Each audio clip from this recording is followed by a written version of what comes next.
Olá, Paz do Senhor Jesus. Eu quero compartilhar com você hoje o meu devocional, algo bem, ao mesmo tempo que é simples, é muito profundo porque é da parte do Senhor e crendo que a palavra é verdadeira, ela é sólida, ela é pura, ela é santa, creio eu que alguns minutinhos, são o suficiente para edificar as nossas vidas, a minha, a sua e de todo aquele que puder ter acesso às Escrituras. Então, se você ama o seu próximo, se você crê na palavra, se você ama as coisas de Deus, compartilhe com as pessoas. Tenha isso como prioridade, como primazia, tenha isso como algo seu com Deus, quando Ele te capacita para todas as coisas. E muitas vezes nós deixamos, achamos pequeno demais aquilo que Deus nos chama para fazer. Mas se o grande Deus chamou, tudo que Ele nos propõe é muito grande, é imenso, tanto quanto Ele é imenso, infinito, bondoso. Então tudo que vem dele é santo, é puro, é bom, é agradável, é honesto, é digno de confiança. Amém? E eu quero compartilhar com você assim, com muita alegria, porque muitas vezes é tão difícil parar e dar o play, é tão difícil a gente se conectar, porque nós andamos na presença desse Deus, mas às vezes os problemas, as preocupações, os medos, as ansiedades, todas essas coisas, elas de alguma maneira nos desconectam com o nosso Pai. Então nós precisamos nos conectar através da palavra. E hoje eu vim aqui compartilhar esse devocional, livro de Eclesiastes. Salomão escreveu essas palavras de sabedoria, inspirado pelo Espírito Santo de Deus. E creio eu que no momento da sua velhice, ele já com os cabelos brancos, tendo experimentado muitas coisas, boas e ruins. E ele escreve esse livro e ele compartilha conosco algumas coisas muito, muito, muito importantes. E hoje Deus falou algo comigo. E é esse algo que Deus falou comigo que eu quero compartilhar. Porque não faz sentido Deus falar comigo e eu guardar só para mim. Não é? A salvação é para todos. Deus amou o mundo de tal forma que entregou o seu Filho para morrer por todo aquele que nele crê. E nós cremos. Então, por isso temos a salvação. Por isso vivemos pela fé. Amém? Eclesiastes capítulo 3, a partir do versículo 16. A palavra de Deus diz assim: Vi ainda debaixo do sol que no lugar do juízo reinava a maldade.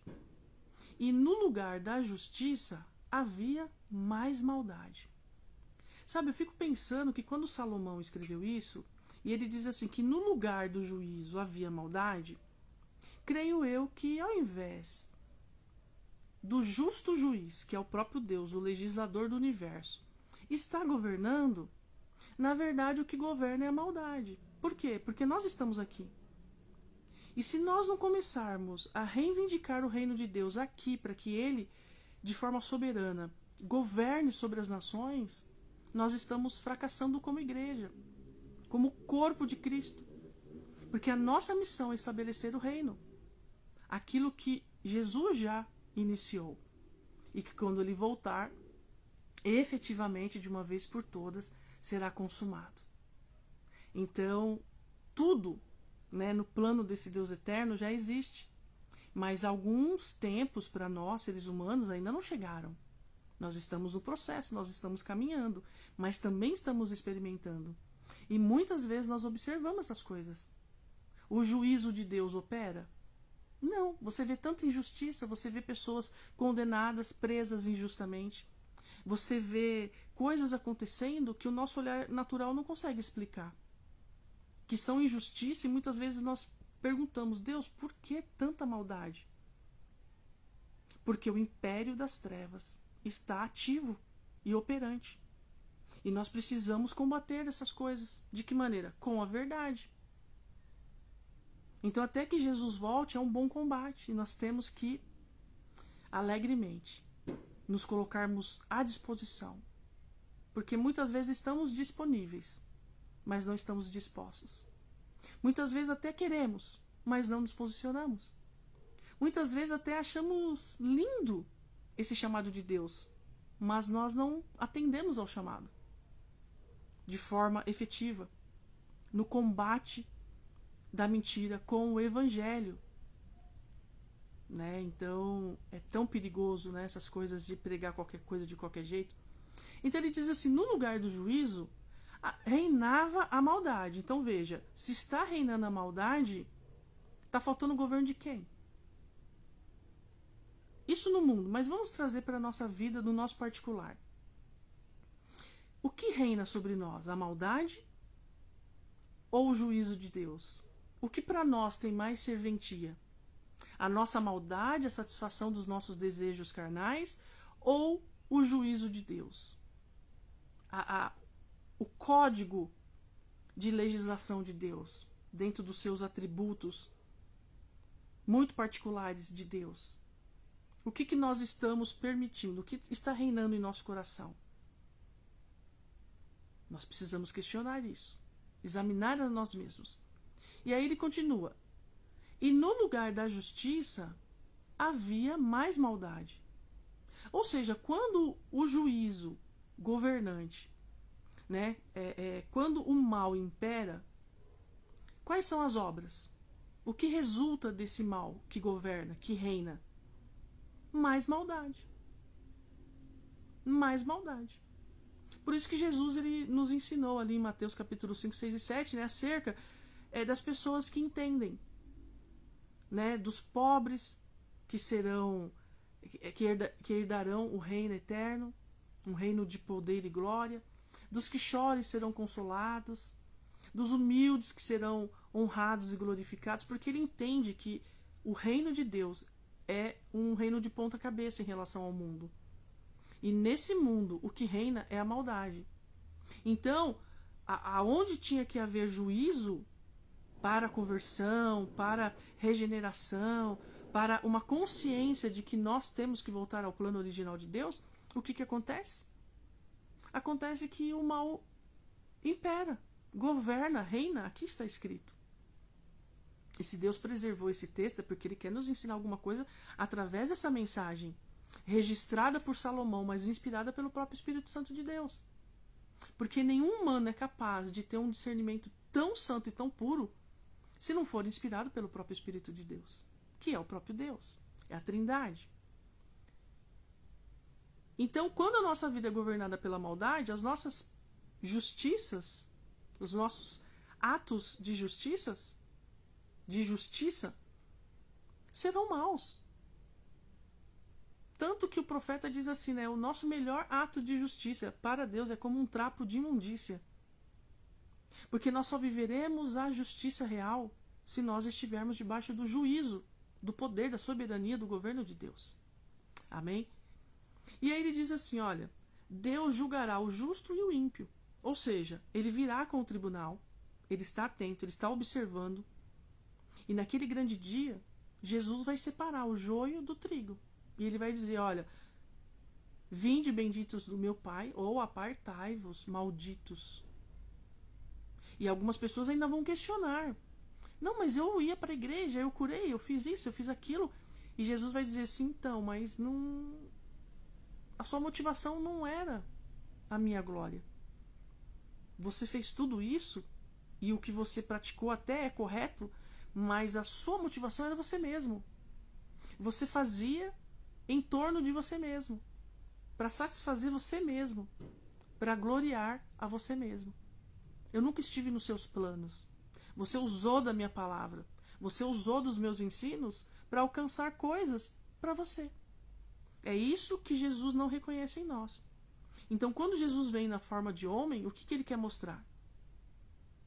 Que a teoria pode sim ser praticada, tanto que Jesus praticou todos os atos de justiça. E nele não há mal. E ele suportou toda a maldade. E se fez o justo advogado, fiel, e nos justifica diante do Pai. Por isso a morte dele é válida.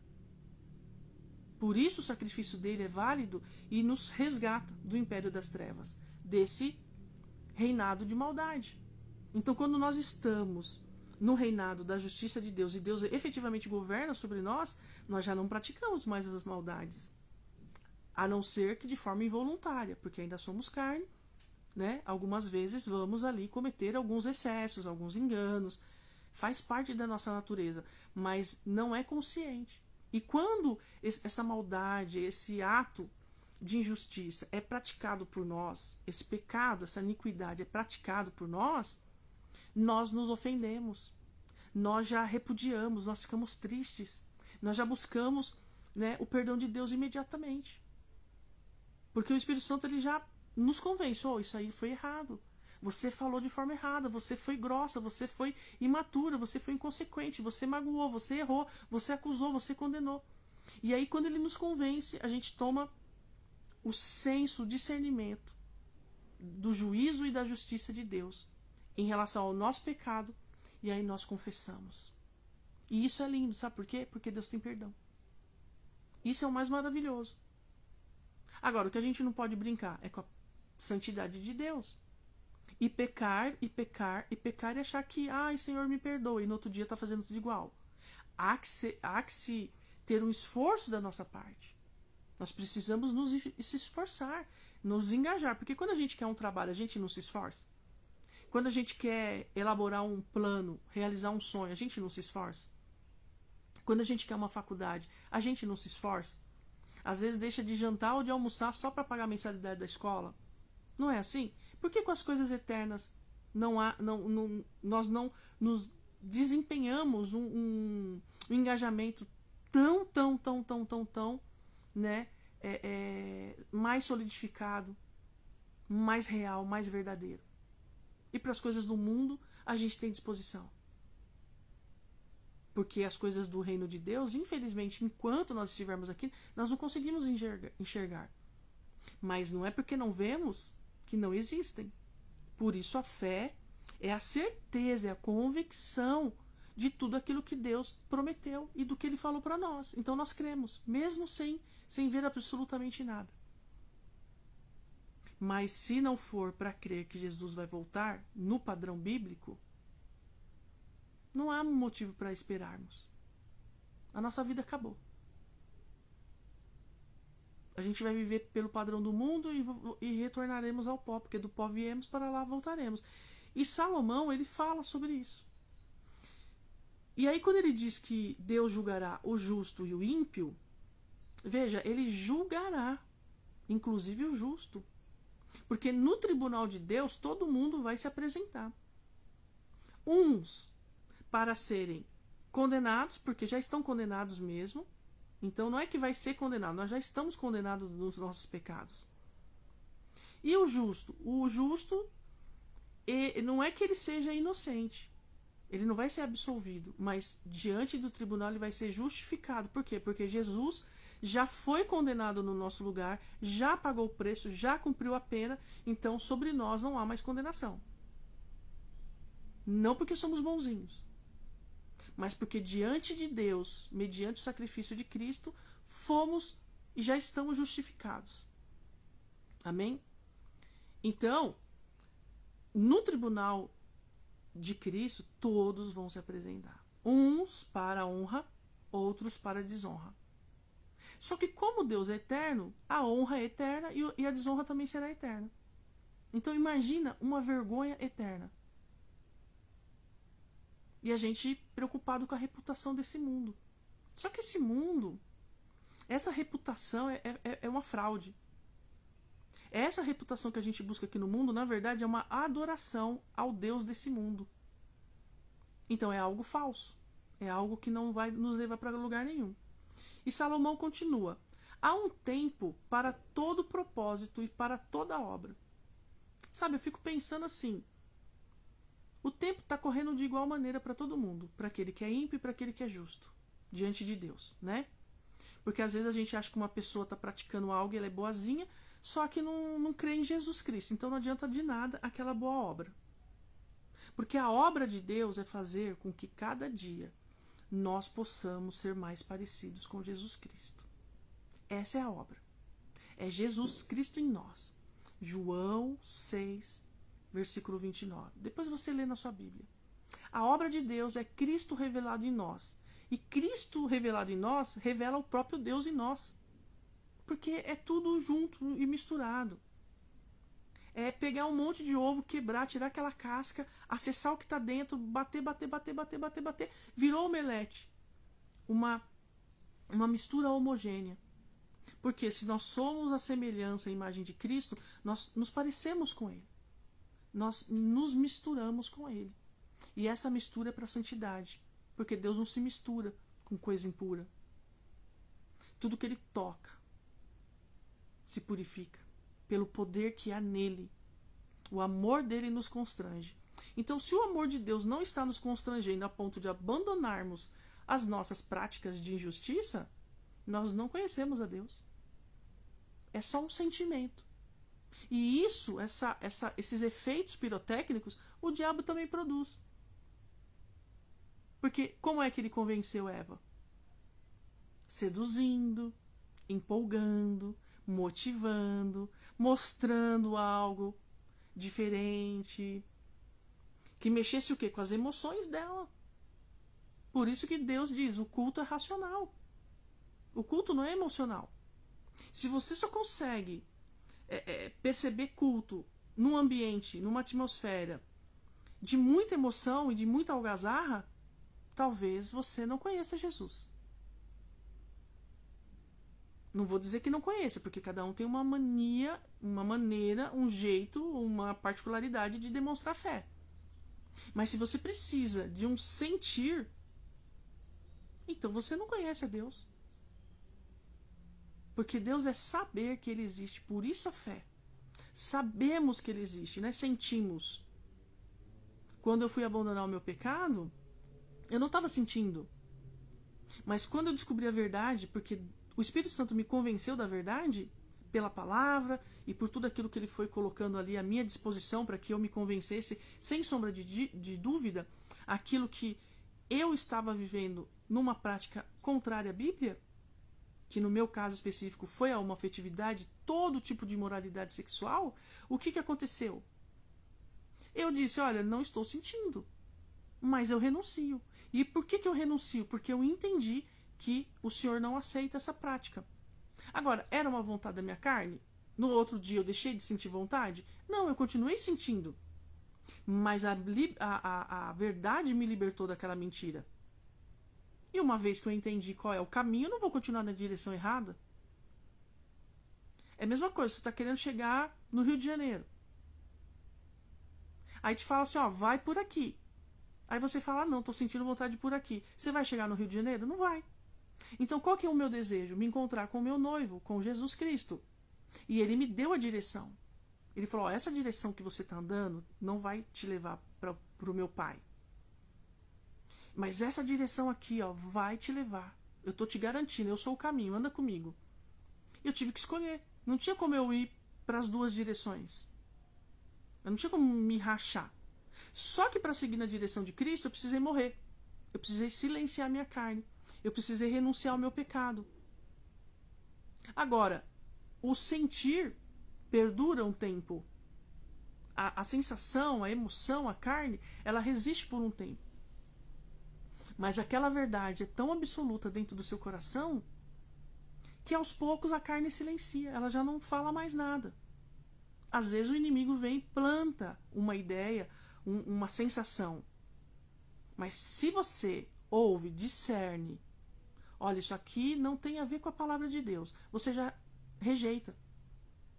Agora, se você não lê a Bíblia e você não conhece a verdade, tudo que o inimigo fala, você fica na dúvida. E aí quem decide? A sua carne. Sempre que houver dúvida no seu coração, não é o seu espírito que vai decidir, é a sua carne, porque a sua carne vai decidir por aquilo que é bom para ela. E ela sempre vai vencer o espírito. Agora, se seu espírito está bem fundamentado na verdade, aí a sua carne já não tem mais força, não tem mais argumento, não tem mais força nas alegações. Por quê? Porque o teu espírito conhece a verdade. O teu espírito se conecta diretamente com Deus. E aí a verdade cai, não prevalece de jeito nenhum. Por isso que nós temos que estar bem respaldados, porque tem muito falso profeta por aí. Tem muita gente pregando o evangelho na motivação contrária. E o evangelho está favorecendo a vida mundana. O evangelho está favorecendo as nossas conquistas pessoais.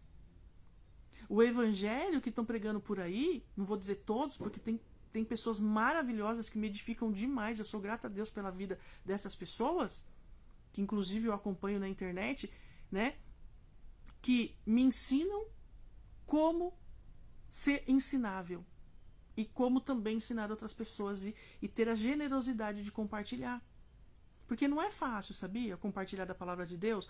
Porque a primeira coisa que o diabo mente, você vai fazer, ninguém vai te ouvir.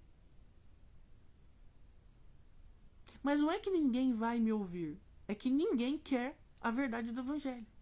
Então, quando você aparece nas redes sociais divulgando o evangelho que faz você conquistar, esse vai dar like.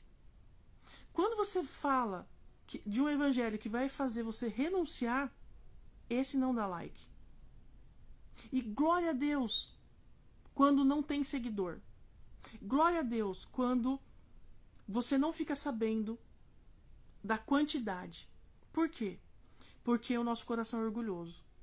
E o orgulho vai levar muita gente para o inferno.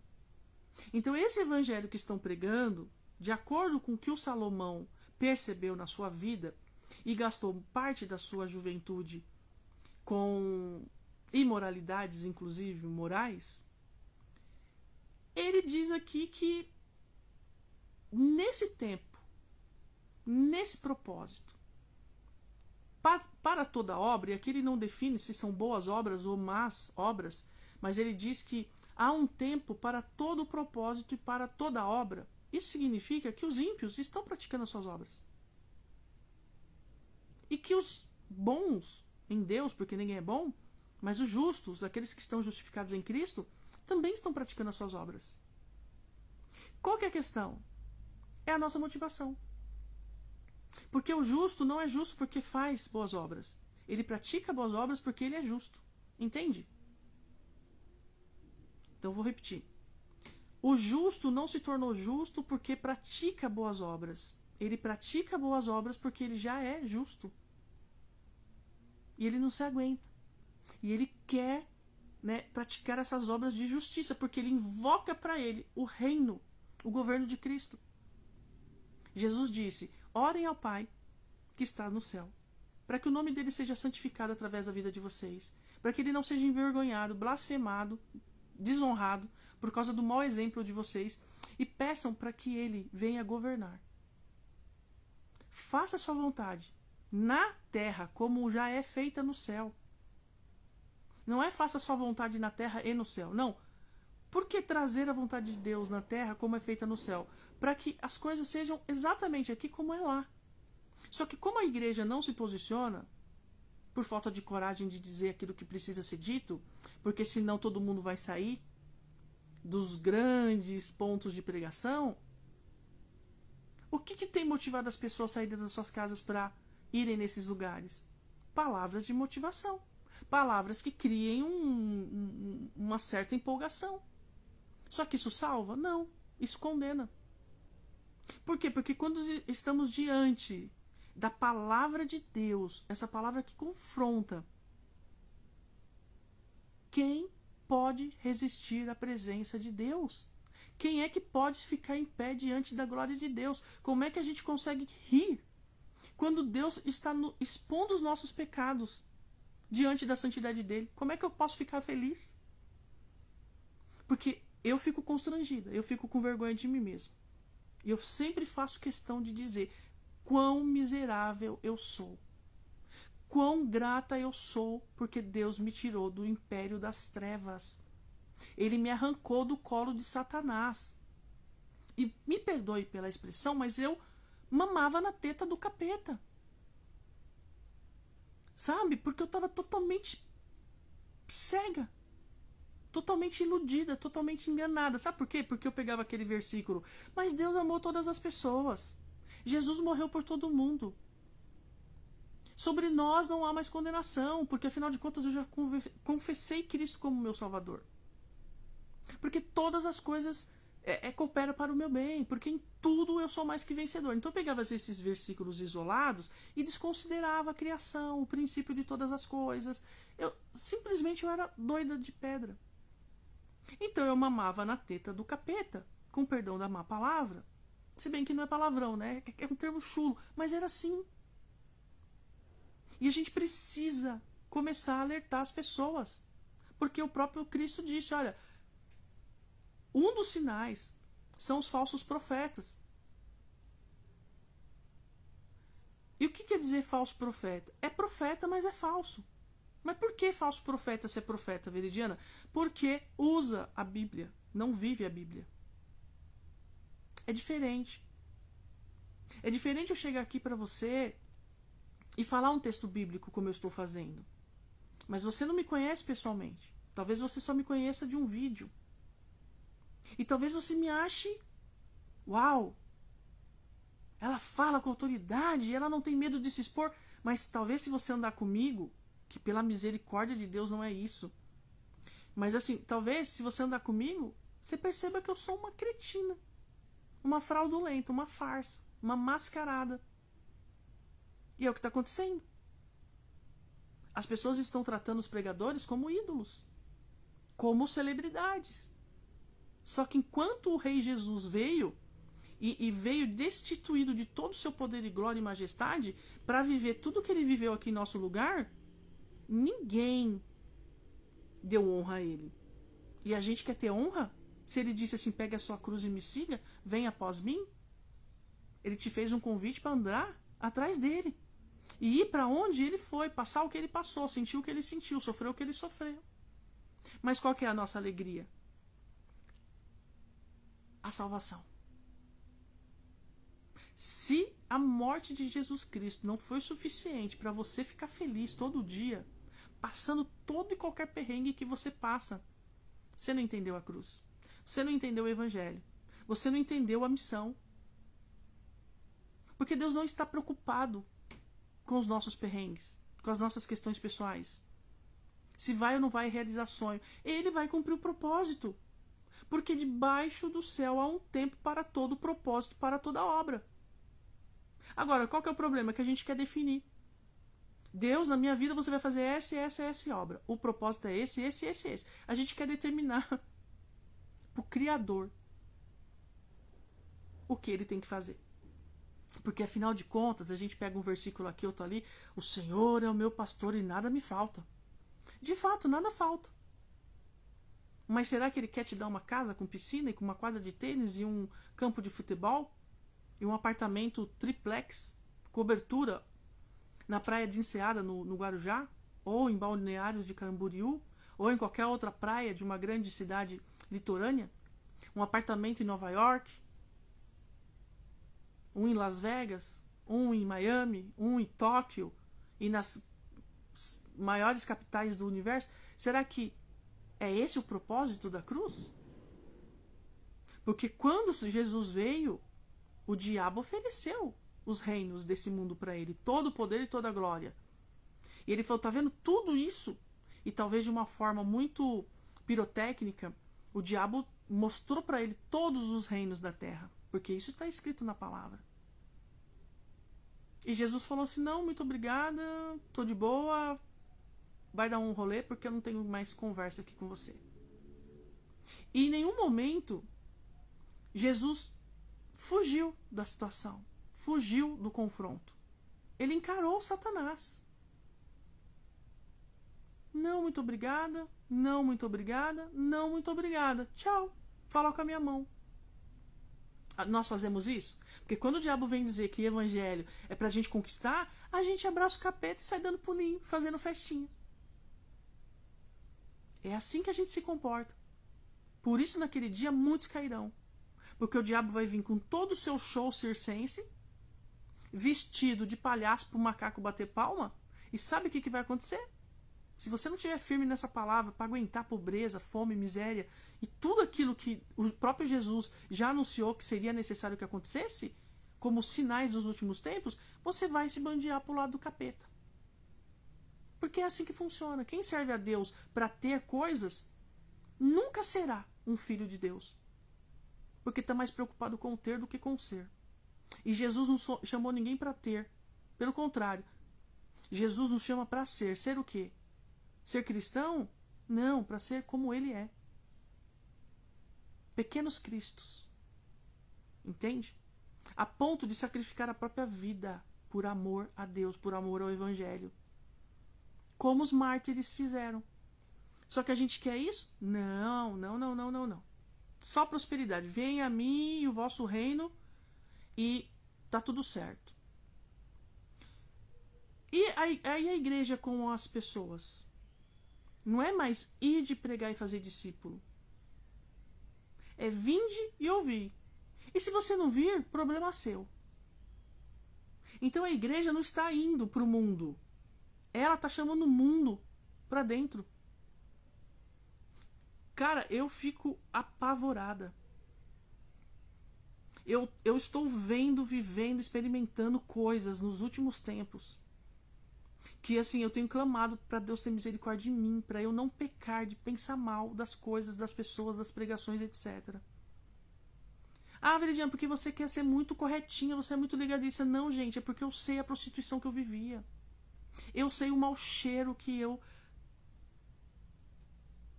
Como que eu vou dizer isso? Eu penso que quando Deus olhava para mim e as minhas obras subiam até Ele, subia com cheiro de esterco, para não falar outra coisa.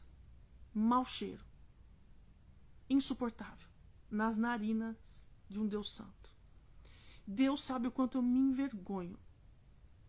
Deus sabe o quanto eu sou grata por tudo que Ele permitiu que eu passasse. Para eu poder estar aqui hoje, falando desta maneira. Que pode parecer radical, que pode parecer arrogante. Não tem problema o que as pessoas pensam. O que eu quero saber é o que Deus está pensando de mim. Porque se Ele me tirou daquele buraco, daquele lamaçal de pecado, daquela sujeira, daquela imundícia, não é para ficar, então, sabe o que é? Jesus te ama. Sabe o que é? Você é filho. Olha, sabe o que é? Você é rei, sacerdote, e você vai pro inferno. Por causa da minha negligência. Então eu prefiro passar, né, pela opinião popular, como Jesus, e receber as maiores críticas e ser desprezada por saber que eu estou falando uma verdade absoluta da parte de Deus, do que eu ganhar o mundo e perder a minha vida por ter negligenciado a verdade. E eu não quero ser cega conduzindo cego, porque caem os dois. Mas ninguém também está obrigado a concordar comigo. Ninguém está obrigado a compartilhar do Evangelho da forma como eu compartilho, da forma como eu recebo de Deus, porque isso é Deus falando no meu coração. A salvação é individual e eu estou buscando a minha pela misericórdia, pelo favor imerecido de Deus, porque Ele já fez todas as coisas por mim e eu quero fazer tudo o que eu puder por Ele. Eu nunca, nunca, nunca serei aquilo tudo que Ele espera, porque eu sou falha. Mas quando eu estava no mundo, no meu lamaçal de pecado, Ele me amou. Sabe? Quando eu estava lá,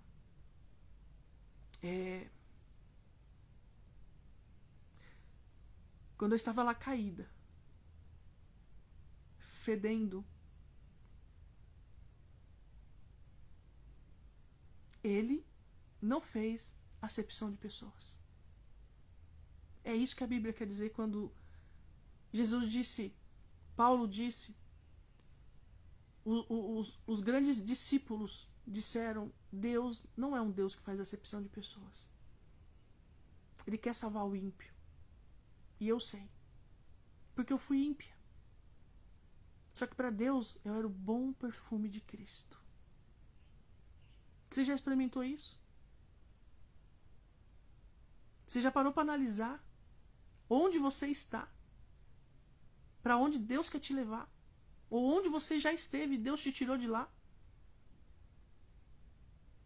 E Ele ainda quer nos tirar desse lugar que nós estamos ainda, para a gente permanecer nele. Porque merecemos? De jeito nenhum.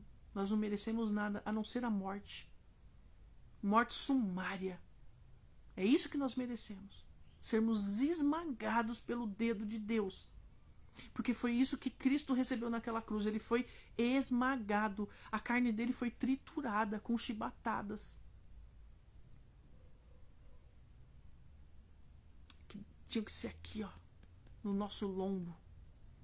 Nós temos que carregar as marcas de Cristo em nós. Quando Jesus, ele ressuscitou no corpo glorioso, né? Ele poderia ter surgido no corpo lindo, novinho, bonitinho, mas as marcas estavam nele. Quais são as marcas que a gente tem que apresentar para as pessoas, para dar testemunho de Cristo, para dar testemunho desse Deus infalível, fiel, santo e puro? Porque aqui, ó, as obras, cada um vai entregar as suas. E naquele dia Deus vai pedir conta.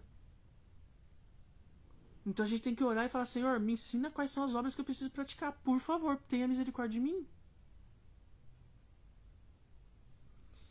E para terminar, diz assim: porque para Deus, para que Deus os prove, e eles vejam que são em si mesmos como os animais. Porque ele vem nos ensinando e ele começa a entrar numa comparação de que nós muitas vezes nos comportamos como animais. E Deus não faz distinção no sentido do fôlego de vida. Só que para nós ele tem algo melhor, que é a vida eterna. Então ele diz assim que todas essas coisas vão acontecendo para que Deus nos prove, para que Deus nos coloque diante do juízo dele. E esse juízo de Deus é para a salvação. É para nos afligir de tal maneira a ponto de nós entendermos quão orgulhosos nós somos. Então Deus precisa nos quebrar. Ele precisa causar em nós vergonha, constrangimento. É por isso que eu sou grata a tudo que eu passei. Porque eu percebi de uma forma tão esquisita o quanto eu não prestava. E eu era muito queridinha pelas pessoas, muito admirada por alguns. E depois que eu entreguei minha vida para Cristo, tudo se resumiu a pó. Tudo. Porque as pessoas não aceitam mais a minha maneira de viver hoje para Cristo. Então eu troquei a admiração do mundo pelo desprezo. Eu troquei aquela minha vida, aquela vida que não valia nada, por essa vida que vale tudo hoje para mim, que é o próprio Jesus, pela misericórdia, pela graça, pelo favor merecido. E eu fico imaginando, sabe, que como é bom ser odiada pelo mundo, como é bom ser desprezada pelo mundo, porque me dá uma sensação de que a palavra está se cumprindo. Vocês serão odiados, vocês serão perseguidos, vocês sofrerão por causa do Evangelho. Então, quando eu vejo que tudo isso acontece por causa do Evangelho, isso me dá, pode parecer estranho, mas isso me dá um alívio. É horrível, é uma sensação, não tem como explicar, porque dói. Mas ao mesmo tempo traz um alívio. Porque se é para Cristo, então vale a pena todas as coisas.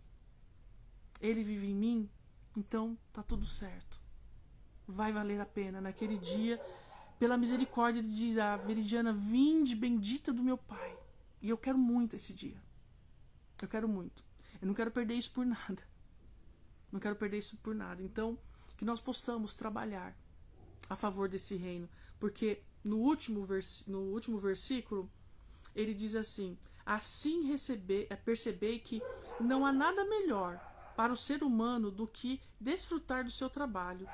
Então, para que possa receber a sua recompensa. Qual é o melhor trabalho que nós podemos praticar aqui? Um trabalho que seja para a salvação de muitos. Um trabalho que favoreça o reino de Deus. Um trabalho que ajude na missão da verdadeira noiva de Cristo, que somos nós, na comunhão pela palavra da verdade. Então, que nós possamos, sabe, nos unir por essa verdade. Hoje eu estou aqui, gravando esse vídeo, sozinha. Mas pela misericórdia, de acordo com a vontade dele, essa semente, talvez eu não viva para ver a árvore crescendo e dando seus frutos, mas a semente eu estou lançando na terra. Por amor a ele. Pela fé de que um dia Isso vai chegar aos seus ouvidos e você vai ouvir e vai, ao invés de endurecer o seu coração, você vai se prostrar e você vai agradecer a Deus por tudo aquilo que Ele tem permitido você passar, de bom e de ruim. Porque, na verdade, Ele tem o melhor dessa vida para você. Novos céus e nova terra.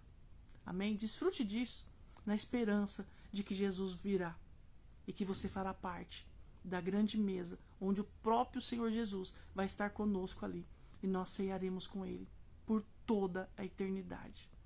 Amém? Fica com essa palavra. Até a próxima.